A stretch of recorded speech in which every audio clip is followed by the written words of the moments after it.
what's up? Hello, everyone. Welcome into Fantasy Filmball, the show where we turn movies into sports and sports into something we don't talk about here. My name is Matt, and today we're doing something a little bit different. This is our first ever TIFF preparation video, telling you all the tips and tricks you need to know to prepare for the Toronto International Film Festival, what I think is the best film festival in the world. I have been attending for 12 years now. I've experienced TIFF a variety of different ways. I started off my TIFF experience when I was a freshman in high school. I've been going ever since then. When I first went, I didn't live in Toronto. My parents and I would make the drive in. We'd stay at a hotel for about 3 or 4 days before heading back home. Ever since 2017, I've lived in Toronto, so my festival experience has been different. I've done the festival both as an out-of-towner and as someone who lives in the city. I've also experienced the festival both as public and as press and industry. So whatever your festival experience is, hopefully some of the knowledge I've gained over the years can be of some assistance. But first off, let's talk about what makes TIFF special. Now, if you've been following this channel at all, you'll know that I just went to the Cannes Film Festival, and something that I talked about in those videos is that while that festival experience was really astounding, it feels like an industry conference. There are very few members of the public who are allowed to attend. And so oftentimes there's a bit of a sterile feeling to these screenings. Meanwhile, TIFF is a people's film festival. It is meant for the public. It is meant for the everyday person. And that's what I think makes TIFF so special. That feeling of the people has never gone away. One of my favorite things that TIFF does on the first weekend of the festival, they shut down all of King Street. They have vendor booths. They have experiences that you can go and try out. They have concerts. They have this general buzz around this entire street. Although the films may still be a little bit exclusive, you have to know how to get in.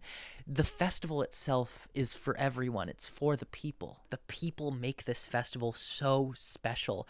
People here are so kind. You can get into a rush line and start talking to your neighbors in the line, and you can make genuine, strong connections because everyone is there for the same thing. We're all there for the love of movies. I've met some very good friends, including people who have come onto this channel through talking to people in rush lines. And above all else, what I love about TIFF is the element of discovery.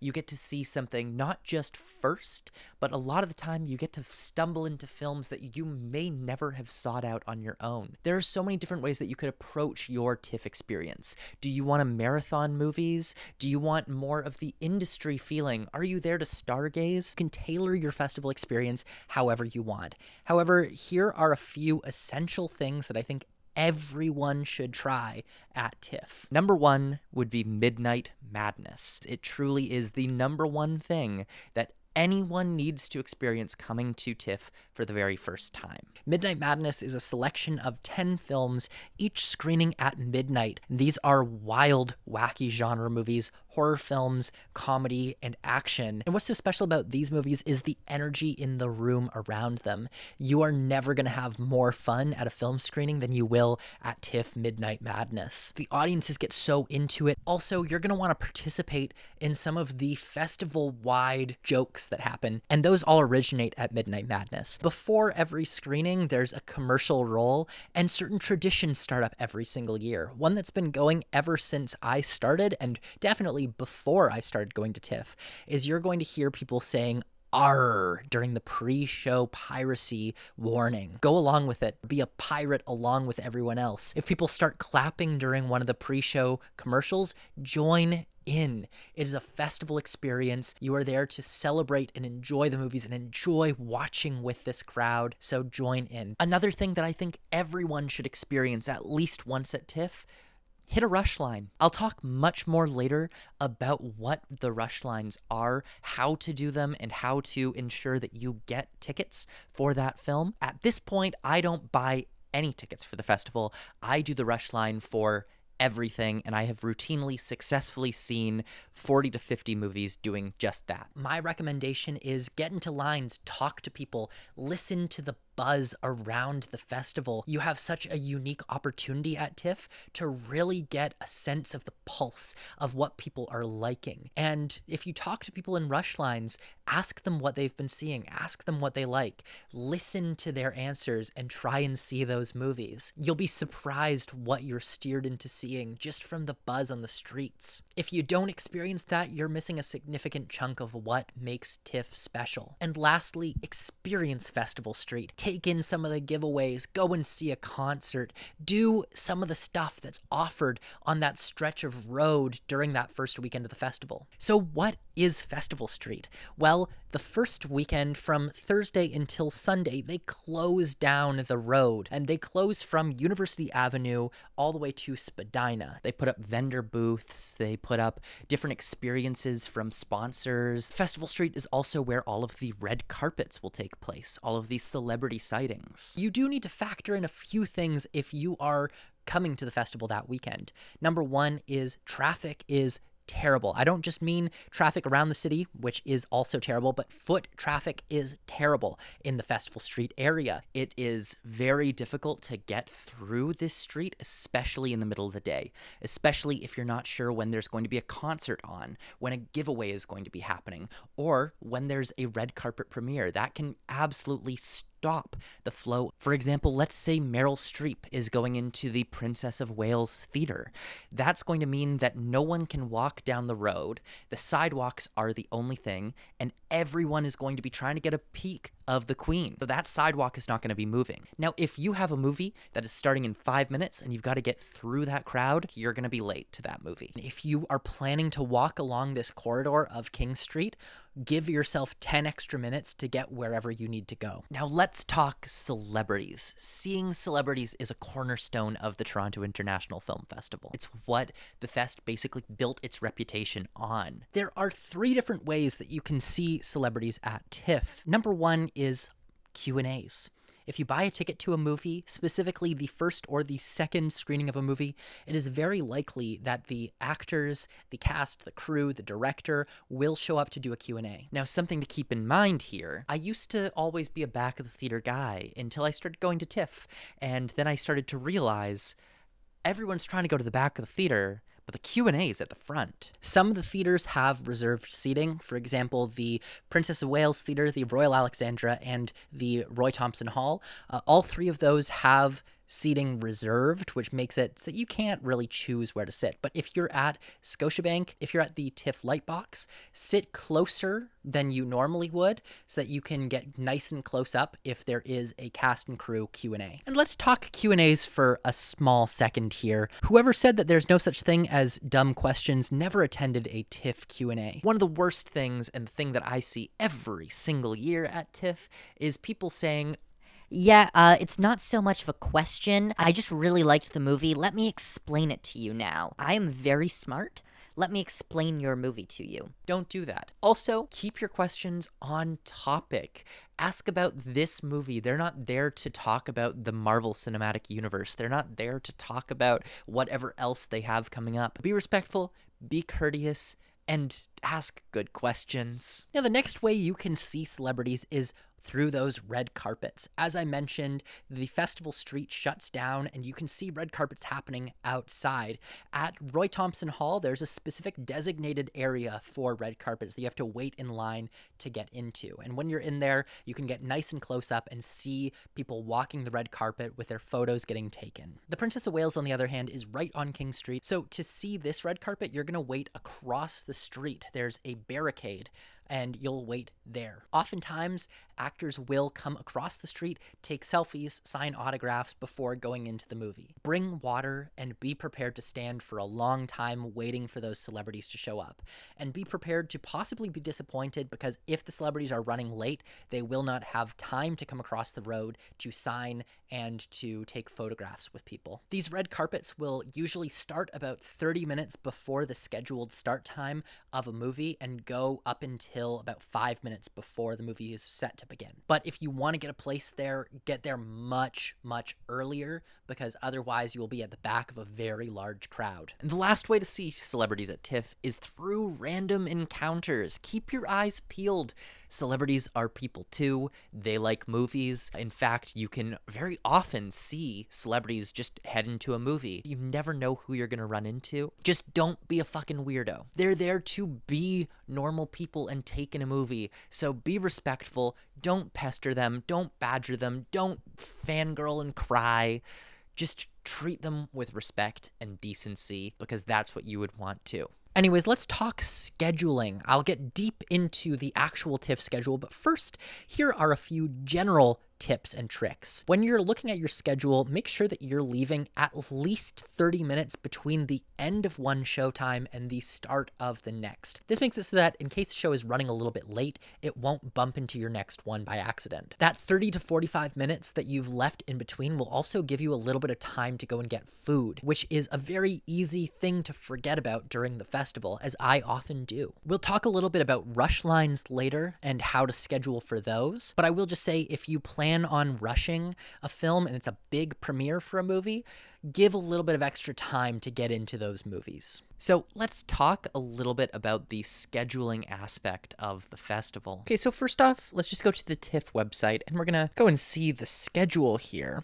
Now I'm going to open it up for a random day, and you can see all of these different screenings. There is a lot going on here at all different times, and it can be a little overwhelming to schedule. So a website that a lot of people like to use for scheduling is TIFF, and this website is specifically made to help you schedule out what you want to see. So I personally don't use this website. I have my own way of scheduling that I'll get into in a moment. So the way that this is going to work is you can start choosing whatever films you want to see. Let's say I want to see Flow. I like Flow. I really liked Matt and Mara, and I really liked The Seed of the Sacred Fig. Let's just go with those three films for now. I can go to the planner here, and it's going to show me all of the different screenings of those movies, and it'll show me where they fall onto the schedule. And this website is very helpful, and I definitely recommend trying it out if you are just at a loss of what to do. Now, on a personal level, I like to go analog with it. I am old-fashioned in the sense that when I first started doing TIFF, TIFF did not exist, and you had to kind of just figure out the schedule on your own. And so the method that I always used was I would just open up a Word document, and I would block out each day into 6 different sections. We've got the morning from 9 to 12, we've got the afternoon from 12 to 3, late afternoon from 3 to 6, evening from 6 to 9, night from 9 to 12, and midnight if I choose to go to a midnight show. Then what I do is I go through the schedule and I add in everything between those time slots that I want to see. I put them in the order in which I'm trying to prioritize those films during the festival. You're going to notice that the film that I want to prioritize the most here is an unfinished film, but it's not the film I'm going to see. And the reason for that is I'm balancing what I can see later. So if we scroll down, there's a spot right here that I can see an unfinished film at Scotiabank, and this fits in on the second Friday. Meanwhile, a film like Presence right here doesn't fit into my schedule with any of its other screenings. So this is the best place that I can find for it. And so my entire schedule is lots of choices exactly like that. Finding out what fits where, what the best use of that specific time slot is. And because I'm doing rush lines for all of these, I'm not going to be guaranteed to get into really any of these films. I could get left out of anything. So I'll point out on the schedule sometimes where I try to factor in time to get into rush lines. Let's look at Monday. There's a few very big premieres this day. So in the morning, I'm going to see the press and industry screening of We Live in Time. That goes from 9 until 10:50. Then instead of seeing something in the afternoon, I decided to skip this slot because Conclave is playing the premiere at 3 p.m. And if I get in line at 11 here and wait until then, I can definitely get into this premiere. Then in the evening, I have the option to go to I'm Still Here, but I'm going to skip that after Conclave so that I can get in line for queer.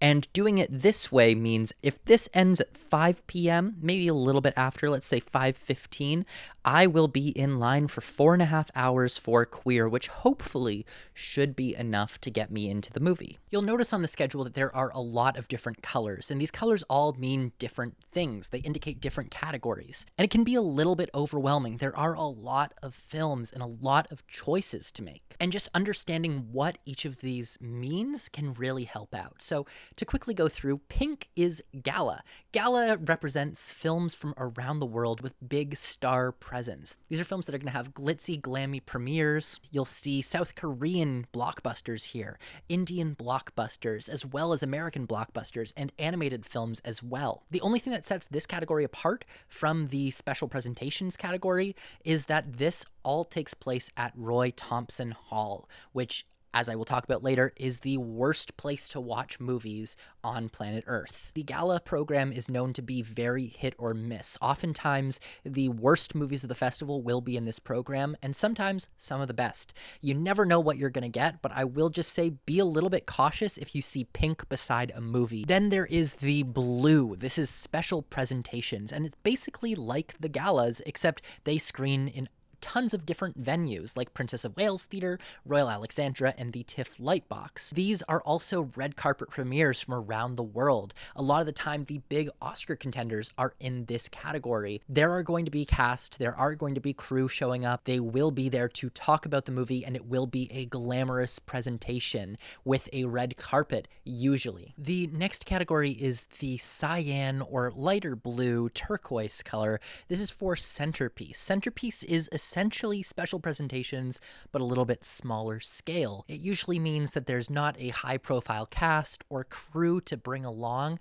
something that would warrant a big premiere, but it's still a film that is important and worth a look from around the world. Centerpiece used to be called Contemporary World Cinema, but has since been renamed. Oftentimes, you'll see films here end up being nominated for Best International Feature at the Oscars. For example, this is last year where Perfect Days and Robot Dreams played. Then there is the red burgundy colored category of platform. This is TIFF's juried category. It's essentially TIFF trying to do a competitive section similar to Venice or Cannes. This category can be a bit hit or miss. In the past, there have been some pretty amazing films to come out of platform. For example, Moonlight was a platform premiere, as well as Sound of Metal. But you're not guaranteed to get one of those every year. The dark purple category is wavelengths. This is for experimental films. It's inspired by the title of the famous Canadian experimental film Wavelength, directed by Michael Snow. If you're not into art films, I would stay far away from anything with that deep purple color. These are going to challenge you. A few years ago, I had some friends ask me what they should go see at TIFF, and because I didn't respond fast enough, they just bought a ticket to something that was available. It was a Wavelengths film, and they haven't gone back to TIFF ever since. They were not impressed by that one. The TIFF Docs category has a brown sort of color to it, and this is self-explanatory. These are the documentary films. Now, there are some documentaries that have made it into gala or special presentations. Those are usually docs that have a celebrity presence to them. But for all other docs, those go into the TIFF Docs program. There can be some very good stuff in here, but again, it can be a bit hit or miss. The documentaries at TIFF are not quite as consistent as they are somewhere like Sundance, for example. A little bit more of a greenish brown is Discovery. These are for first-time filmmakers, sometimes second-time filmmakers. This category is for people who are really looking to take a chance on newcomers. They're smaller films. I would say that while you're going to find some very interesting voices in here, these are not going to be the best films of the festival. They are from developing voices, from people who are still finding who they are as a filmmaker. And this category does have a proven track record with finding and platforming first features from amazing filmmakers. For example, Christopher Nolan's first film, Following, played in the Discovery section at TIFF. The dark blue is Midnight Madness, which I've already talked about. It's genre films. These are goofy, fun, comedy, horror, action movies, very bloody and fun to watch with a great crowd. Not the type of thing that you typically expect to see at a film festival, but that's what makes it so special to see at TIFF. There's another purple category, which is the shortcuts, and that's just short films. If you're really into seeing those discoveries, the best part of this program is that they come in curated packages of films. So you can go and see a shortcuts program and see a variety of genres and different types of films, modes of filmmaking, all together at once. And lastly, the green category is prime time. Prime time is television programs shown in theaters. So sometimes you can see the first 3 or 4 episodes of a show. Sometimes it can be the entire season, and that should cover everything. I'll show the legend on screen as well, so you can kind of see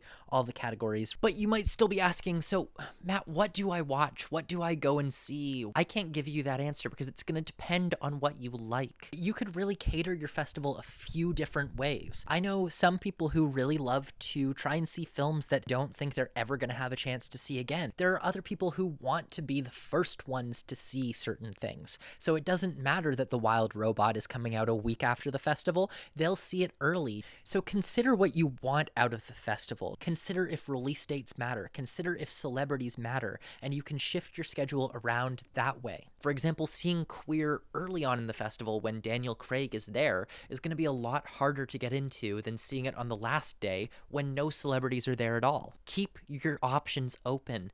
Be able to change plans on a daily basis. Talk to people in line, hear what they like, and go and see those movies. I so regret that I didn't get to see Sing Sing last year because I didn't hear it was good in time, because I would have shifted my whole schedule just to see that. There are 5 different theaters that TIFF screens at, and I'm going to break down a pro and con list for each of these theaters. My favorite theater here is the Scotiabank Theater. This is a normal multiplex. Scotiabank Theater has 14 different screens, all of them playing movies constantly during the festival. What I love about this venue is that it always feels like it's buzzing with excitement. There's always something happening here. I also really love this venue for the food options. Not that there are many options, just the fact that there is food. You get so sick of just getting popcorn elsewhere that it's really nice to be able to get a large drink, a hot dog, or a pulled pork sandwich. It's movie theater food, but at least it provides some sustenance in comparison to the other theaters where you're basically just going to get a bag of popcorn and a little cup of candy. This theater also has the comfiest chairs and the best leg room of any of the theaters here. My second favorite theater is the Princess of Wales Theater. This is where I think the best premieres happen. It is the most beautiful space of any of the theaters at the festival. They really bring out all the glitz and glamour. The only problem I have with Princess of Wales is that it's a tall theater. There are 3 floors. There's the orchestra, there's the mezzanine, and there's the balcony. And unless you know someone or you want to pay a lot of money, you're going to end up on the balcony. That means that the screen ends up being quite small. That's the only problem with this theater, though. Everything else about it is great. I also really love when we get to rush lines. I'll talk about it a little bit. They reserve seats here for rush lines. So basically, it's always guaranteed that about 50 people are going to get in to the Princess of Wales. My third favorite venue is the TIFF Lightbox. This is TIFF's year-round space. It doubles as their office building, and it feels a bit like a museum of cinema. There are 5 theaters in here, as well as 2 bars and a gift shop. When you have some time to kill, it's never a bad idea to come over to the TIFF Lightbox, peruse the gift shop, go up to the 3rd floor Varda Lounge. The screening venues here are quite small and intimate, specifically 3, 4, and 5, so you can get nice and close up to the stage to see those Q&As, which is really a bonus in comparison to places like Princess of Wales that you're going to end up very far away unless you're paying $90 a ticket. This is a beautiful space and a beautiful tribute to cinema. It just doesn't feel quite as lively as Scotiabank, which puts it back at number 3. My 4th favorite space, and I still really like this space, is the Royal Alexandra Theatre. It's pretty good overall. It's got a similar vibe to the Princess of Wales Theatre, except maybe a little bit smaller. The main issue that I have with this theater is that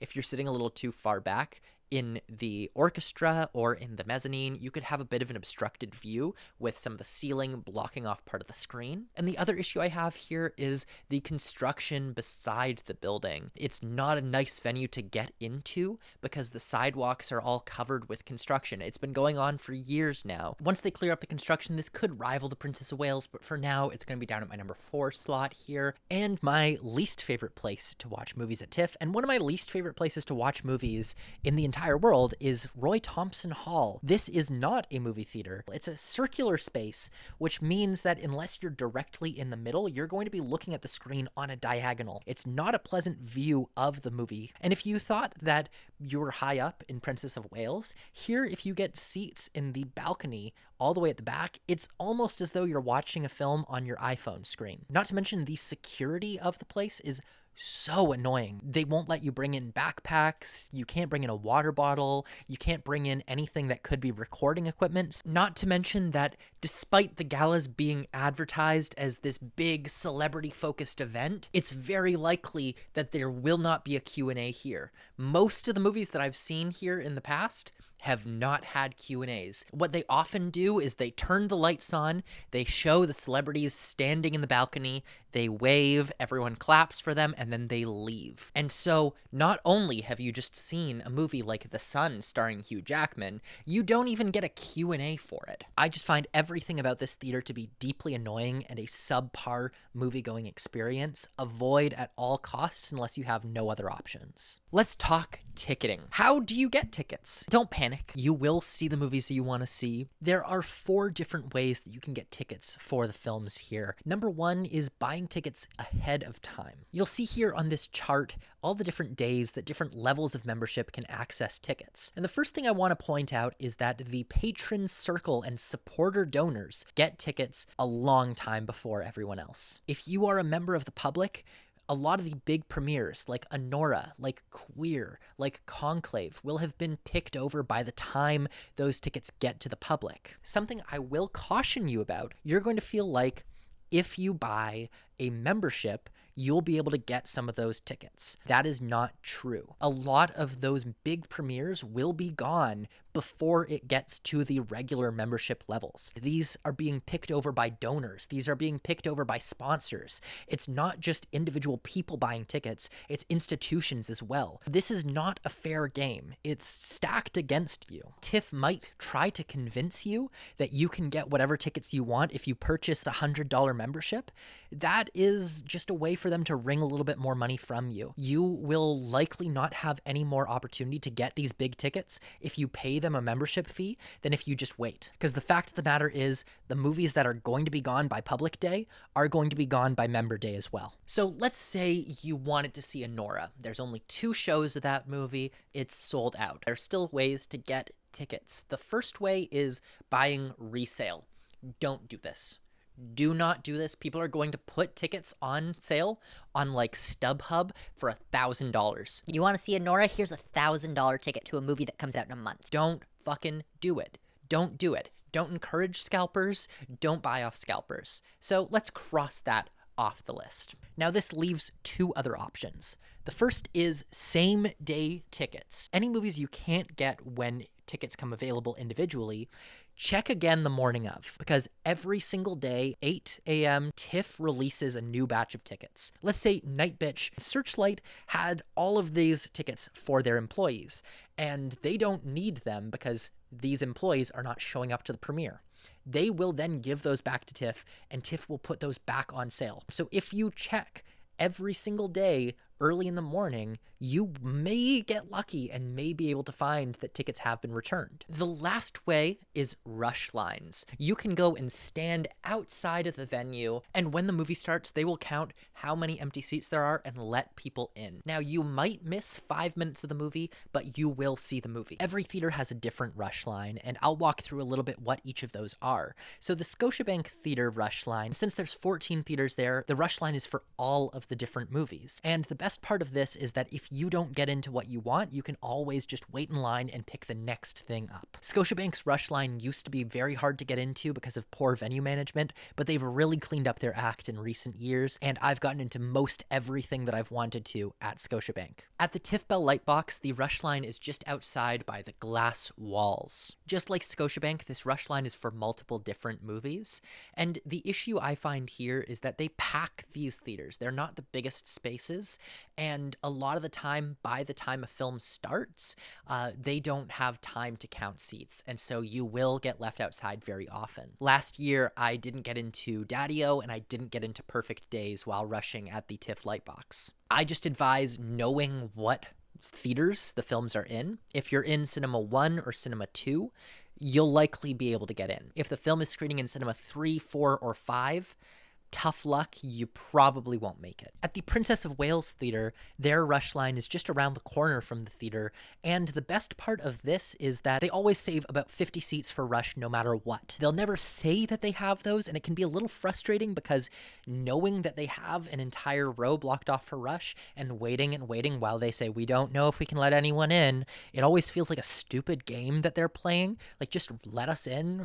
We know you have the seats. But I do appreciate that they always leave that front row of the balcony open for rush seating. Also, because these are big premieres, a lot of the time you'll have studio reps come out along the line and hand out tickets that were not claimed by the studio. As I mentioned before, sometimes those studios will return the tickets and they'll go back on sale, and sometimes they'll hold on to the tickets and they'll give them out to the people in the rush line. The other thing you'll often find happening in this rush line specifically is people will come to the rush line and sell tickets to the line. At the Royal Alexandra Theatre, because of the construction zone, the rush line is a little bit far away. This theater, while being very much like the Princess of Wales Theatre, has no guarantee that you're actually going to get in. While they reserve a row, they've figured it out in Princess of Wales, they know they're going to get rush people in, they don't do the same at Royal Alexandra yet. Roy Thompson Hall, this is actually one of my favorite venues to rush because you can sit down while rushing.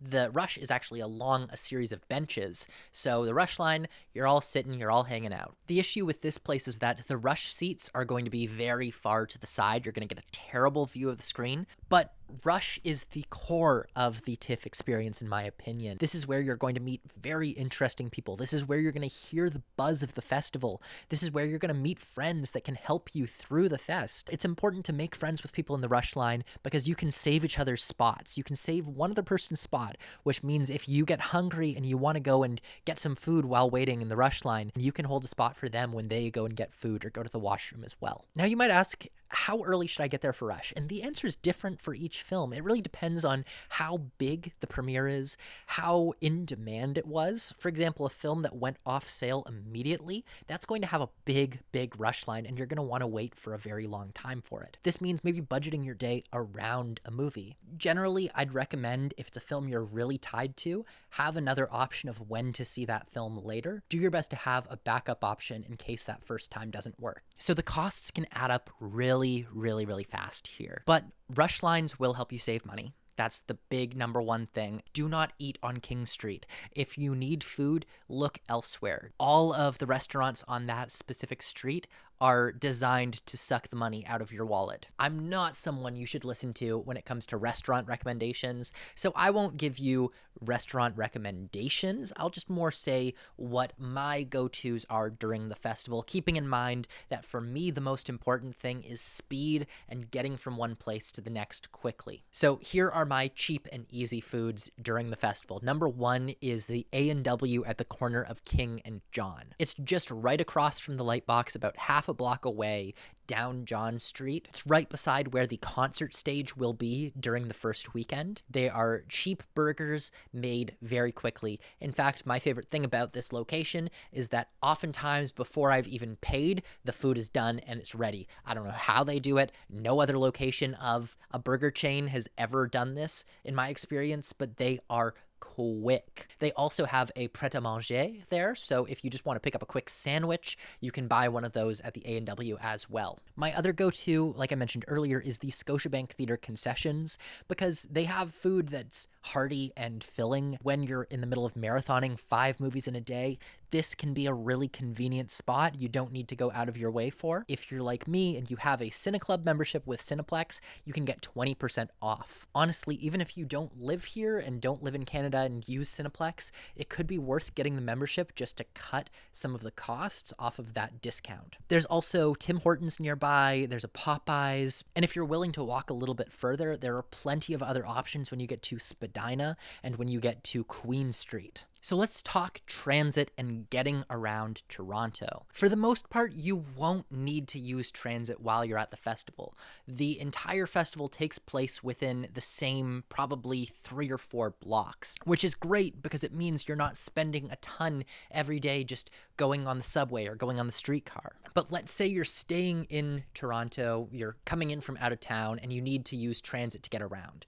Don't spend money on Ubers getting around unless it's absolutely necessary. Toronto has a great transit system, and the best thing right now is that they've just made it so that you can tap on to the streetcar and the subway using your credit card. It is worth mentioning, if you are taking transit, that the first weekend, the King streetcar, which runs along the festival street, will not be running that first weekend because the whole street is closed down. So you'll have to find a different route going east-west. If you need to go north-south, you're going to walk a few blocks over to the subway line and you'll be able to go north-south from there. It is also worth noting that the Toronto Transit Commission is notoriously unreliable. If you are trying to get to a movie, give yourself extra time in advance. If you need to take transit, there is always a chance that a bus or a train or a streetcar will not show up. So always budget in extra time to get where you're going. Toronto has